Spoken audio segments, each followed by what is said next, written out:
За сайн байцгаана уу? Та бүхэндээ энэ өдрийн мэнд хүргэе. За жил бүрийн 7 сарын 27-нд олон улсын элэгний өдөр тохиодог. За энэ өдрийг угтаад манай эмнэлгээс олон төрлийн үйл ажиллагаа зохион байгуулдаг. Тэрний нэг нь бол элэгний ВЦ вирусын илрүүлэг шинжилгээ хийгээд цааш нь халдвар төвчин судлалын үндэсний төв рүү явуулж ВЦ вирусыг тоолуулж эмчилгээ үйлчилгээ үзүүлдэг байгаа. За Монгол улсад бол элэгний вирус маш өргөн тархалттай байдаг. За Монгол улсад өргөн тархсан элэгний вирус бол элэгний С, В, Д, А, Е гэсэн үндсэн өргөн тархалтай вирус байгаа. За элэгний В, С, Д вирус бол цус цусан бүтээгдэхүүн биеийн шингэнээр дамжин халдварладаг зөвхөн элгийг сонгомлоор гэмтээдэг юм халдвар төвчин байгаа. А, Е вирус бол ихэвчлэн бага насны хүүхдэд тохиолддог. Халдварлах зам нь бол бохир гараар дамжин халдварладаг ийм өвчин байгаа.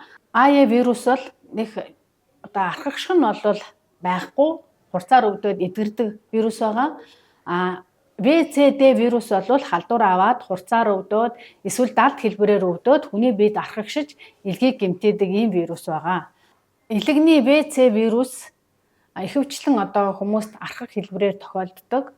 За энэ өвчний үед ямар шинж тэмдэг гардаг вэ гэхээр халдвар авсны дараа арьс салах шарлах, нүдний эсгэлээр ногоорох, хоолнд дургу болох, дотор муухай оргих, огиулах, бөөлжих, за орчинтой сонирхолгүй болох, маш удаан хугацаагаар ядар сүлдэж явах ийм шинж тэмдгүүд илэрдэг байгаа.